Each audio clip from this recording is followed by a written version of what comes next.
punch. He's got ferocious power. He can take anybody out. He's a world-class puncher. He doesn't like it when you call him chinny. He doesn't like it to call him chinny, but let's be honest. And his defence sometimes is deplorable. He sticks his head up in the air, but he's got that old equaliser, and once he hits you, he just switches the lights off.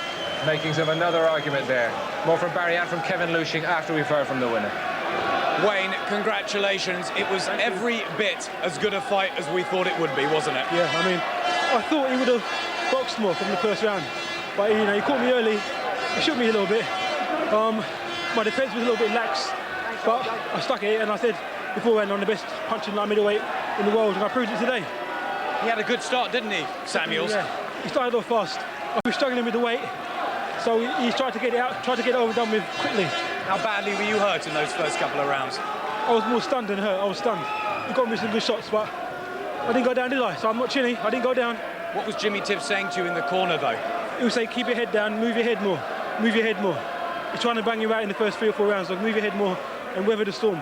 I hit him with some body shots that slowed him down a bit, and I caught him at the end. Well, talk me through that third round, though. Sensational stuff. Yeah, definitely. I mean, it was back and forth, wasn't it? But I think I'm going with a body shot, which really weakened him. You said all along that you would have the extra power. That's what proved it. Yeah, I proved it, yeah, I proved it, definitely. And you're not chinny?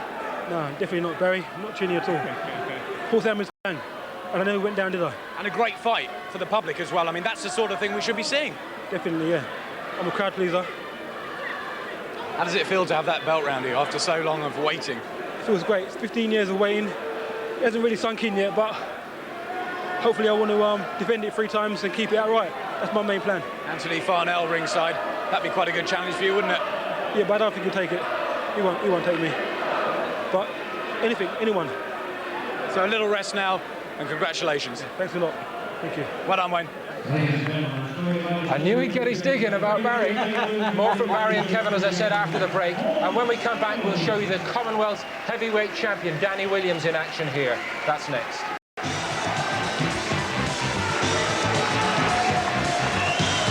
Up to all the billing. And Wayne Alexander is the new light middleweight champion of Great Britain, a 3-round knockout of Paul Samuels. I suppose you can say that even in defeat, Samuels has got something to build on in the future, but Alexander is the man who takes the next step forward. Fancy meeting him? Oh no, you're retired, I forgot that. Yeah, well, yeah, it was a good fight. It was very exciting as it is, and like I say, Paul Samuel done himself well. You know, Wayne Alexander's a different fighter. He'll go on, he's got his weaknesses, as Barry says, but if he doesn't learn from them, he'll find himself on the floor not getting up. So no comeback for Kevin Lushing, but Alexander's potential to take a step on from this? I think he's not ready for it yet. I think he should carry on with the British title and gain as much experience as he can from that British title and go on for more. What do you think, Barry? Yeah, that's an interesting thing. He's not ready for it yet, but the way he fights with such a kamikaze style that he can't afford to hang around too long. I think his shelf life is going to be short, but it's going to be dramatically exciting, and he's a fantastic puncher, but he has terrible fundamental defence mistakes. Did you think Samuels won the first round? I didn't. I disagree with Jim. I thought Wayne Alexander won the first round, but it did look at some stage, 3/4 way through the round, where he looked like he hurt Alexander. But I thought that he done most of the press in the first round, and what we're seeing is Samuel's good work here.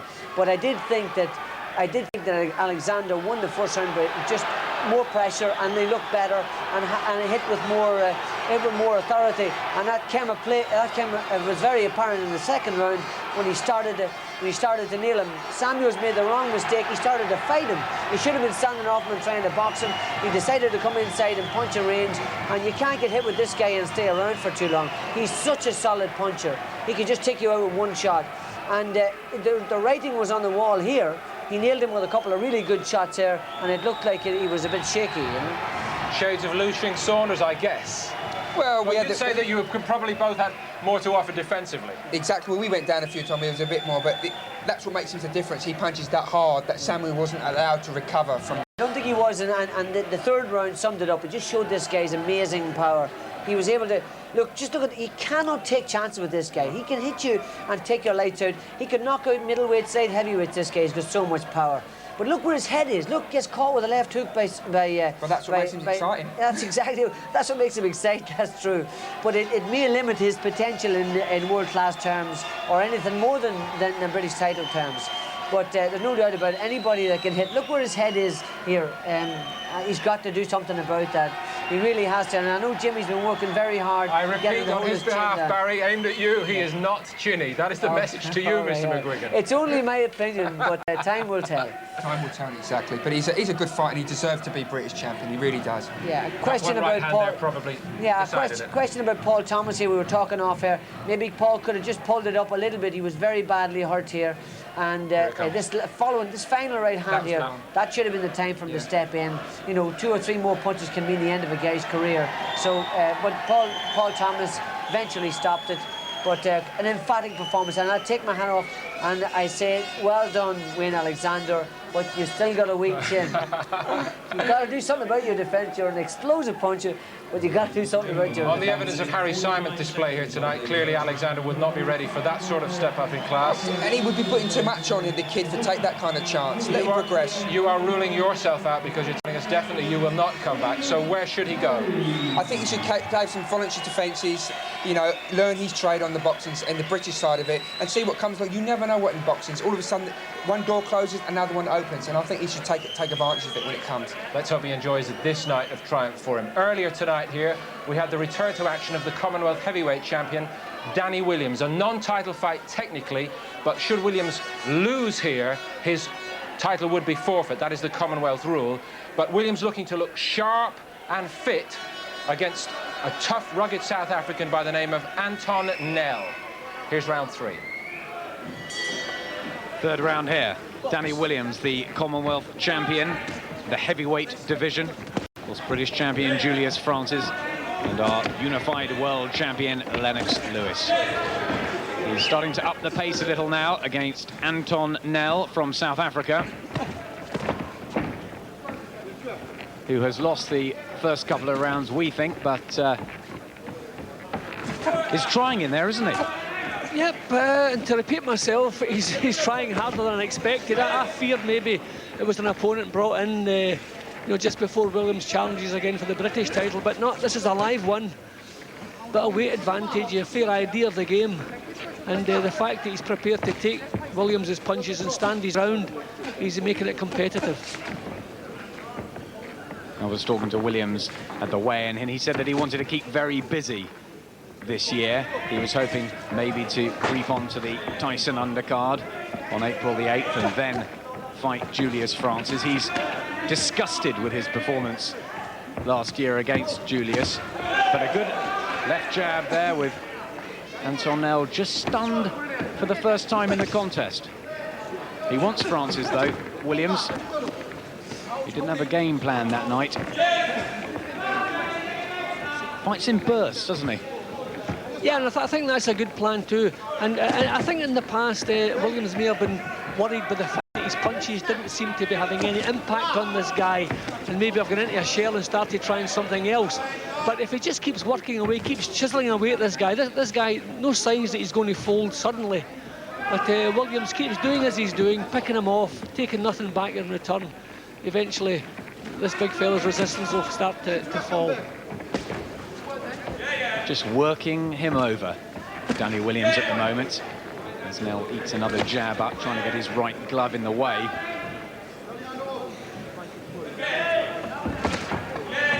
Just going that left hand low now.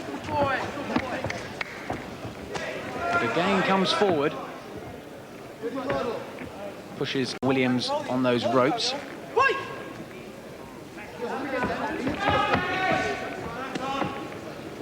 Been sparring with a light middleweight for this one, Danny Williams, with Takaloo from his gym. See, he hasn't got drawn into a brawl, which is good news. They're giving away so much weight, and this big fellow is strong. So Williams is doing most of it on the outside, and he's doing it well.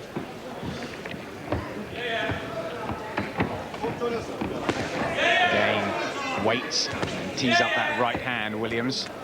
Nel raises his.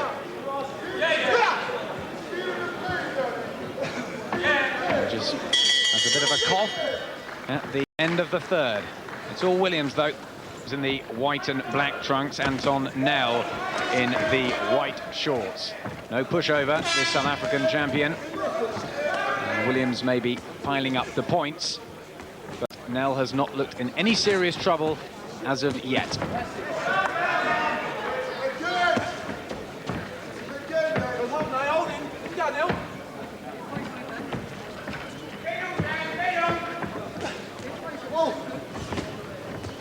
Throwing his own jab out, Nel. Not as effectively as Williams, by any means, as you can see there. Williams beginning to push Nel back a little bit more now. He was standing his ground more in the earlier rounds, so maybe the pace and just Williams' accuracy beginning to change the big fellow's mind a little bit. Was a terrific prospect at the beginning, Danny Williams. Rattled off some early wins and then had a poor display against a French cruiserweight called Antoine Palatis before the loss to Francis, and we just don't know how good he is. Well, quite often losing a fight is the marker of a fighter. It shows what he's all about, and the fact that he's disgusted with his performance and he wants to do better, and there's a big improvement in his attitude. I think he's boxing really well tonight. As he's moving his feet, look more nimble. Starting to play with Nel now. I noticed he looked down at Nel's feet just a moment ago, a bit like Nassim Hamid used to. See, Nel has slowed quite a bit in this round. He's obviously not in the best of shape. He has a fair idea of the fight game. He knows what he's doing in there. But when the condition starts to run out, then things will start falling apart, and there's signs of that happening now. Yes, he was only about 200 pounds at the beginning of his career. He's now 250. Anton now, he's put on a lot of weight. Again, Williams flicks the jab out. But he's starting to enjoy this a bit more, I think.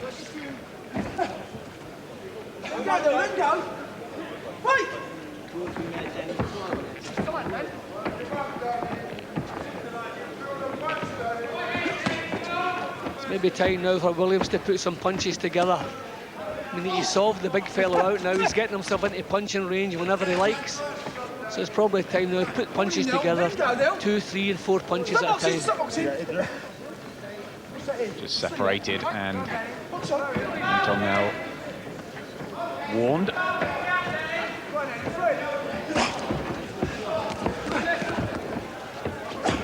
He's throwing leather still, Nel, but not the quality work.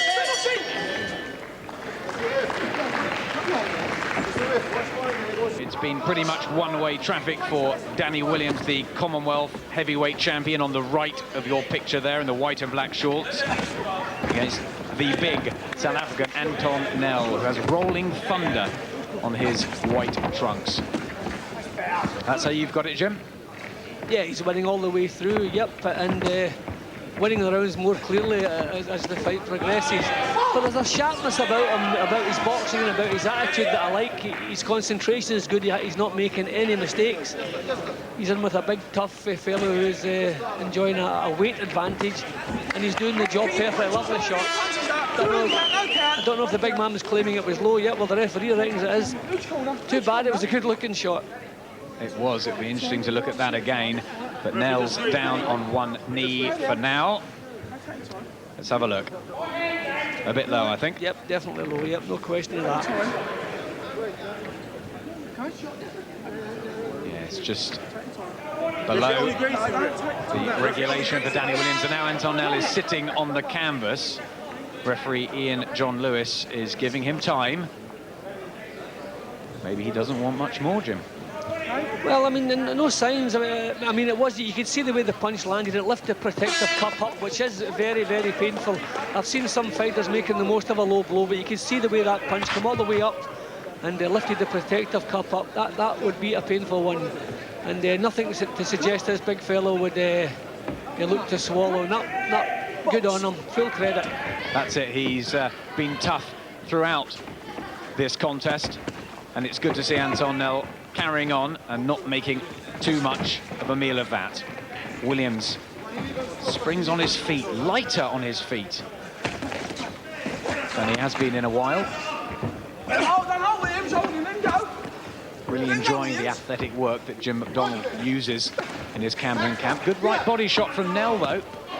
But Right hands from Williams, and he's got his man down legitimately this time on 1-0. Well, Nick Durant said from the corner that it's the back of the head. Nell's complaining, but the count's been administered, and what will happen now? The punch certainly landed high, but I thought it was on the side of the head rather than maybe the finishing punches that went over landed in the back of the head. But hardly Williams' fault when your opponent turns away, or it's turned away. He looked to complain that time, maybe not for the low blow. But can Danny Williams finish the job here in round 5? Again, looks for the left hand low. He's trying to work the body, obviously. Yeah, good plan, especially when you can see the big fella's not in the best of condition, and he's already blowing a little bit, so a couple of body shots could possibly finish this job. But he's going to have to be more accurate with them. Another one like the previous could see him disqualified. There's a bit of blood around his nose as well, Anton Nel. It's turning into a pretty uncomfortable night for the South African. Another left from Williams goes through.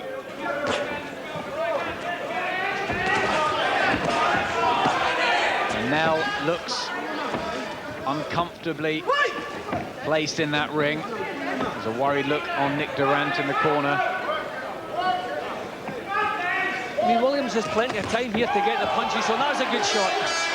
Yes, right hand on the top of the head, and down goes Anton Nel for the second time. I don't think he's going to make it. The count goes to 10. It's over, and Danny Williams makes it 18 wins out of 19. Just that one defeat to Julius Francis, which he wants to avenge as soon as possible. That fight will hopefully happen before the end of April. And also talk at some point of a challenge to Vladimir Klitschko, the European champion. But he got the job done, and Jim, you seem quite impressed. Yep, keeping in mind that the level we're boxing at tonight, but there was nothing at all wrong. That was a good night's work. He was in with a big fellow who always had a fair idea of the game and weight advantage, who bullied him around the ring once or twice, and he did the job properly. But that final punch was in the back of the head, but hardly Williams' fault. But no, overall, a good night's work. There was a sharp about his boxing and his attitude, and the clubbing right hands, fair bit of power. He was never discouraged by the fact that his punches didn't have a great impact in the early rounds. He stuck to the job, chiselled away, and he's forced a stoppage win. Yep, definitely a good night's work. And you can see here the big fellow still fancied the job right up to the end, until the final knockdown when he agreed with the rest of us. There was no point getting up and going on with it. Here is the end. Trademark right hand from Williams. And that was all he wanted, Anton Nel. Kevin, forgive us, but we keep on thinking that this is a major talent in the heavyweight division in Britain. Oh, he is. He just hasn't shined yet. I mean, he had the opportunity with Julian France and he didn't. I think he'll learn from this and hopefully he'll come back. I mean, he's a good fighter. He's very talented, Danny Williams. He lacks that motivation on the big nights, and I just hope he can learn from this experience. Do we think now, Barry, that Jim McDonnell is finally getting through to him? I think Jim McDonnell needed a bit of time with him. We were maybe slightly unfair the last time. He didn't have enough time to get his weight down. That's what they claim, but he shouldn't have taken the fight in that case. However, he's in better condition. He's 10 pounds lighter. What he needs more than anything else is self-confidence. He seems to be lacking confidence, but he's got the most ability of any heavyweight in the country, young heavyweight in the country. In our top of the bill action here tonight, Harry Simon has retained his WBO World Light Middleweight title. 10th round stoppage of Enrique Areco, but Simon perhaps not entirely satisfactory in terms of his overall work tonight. And a thriller as predicted for the vacant British light middleweight crown, and Wayne Alexander stopped Paul Samuels in the 3rd round, and it was just as dramatic as we thought it might be. Alexander the winner then. I wonder how the loser Paul Samuels feels after it all. Let's get a word with him now. He's with Adam Smith. Well, Paul, bitter disappointment, but it was a mini version of Hagler-Hearns, wasn't it? Yeah, most definitely it was. I got drawn into his fight. I mean, first, second round, I just boxed his head off, and you could see my power was just overwhelming him. I think if it went to about round 6, I think I would have taken him out. What went wrong? You mixed it with him? I definitely mixed it with him, yeah. Just forgot all the strategy that we had planned. I mean, the first round went so good then the next round and the next round, I just forgot about my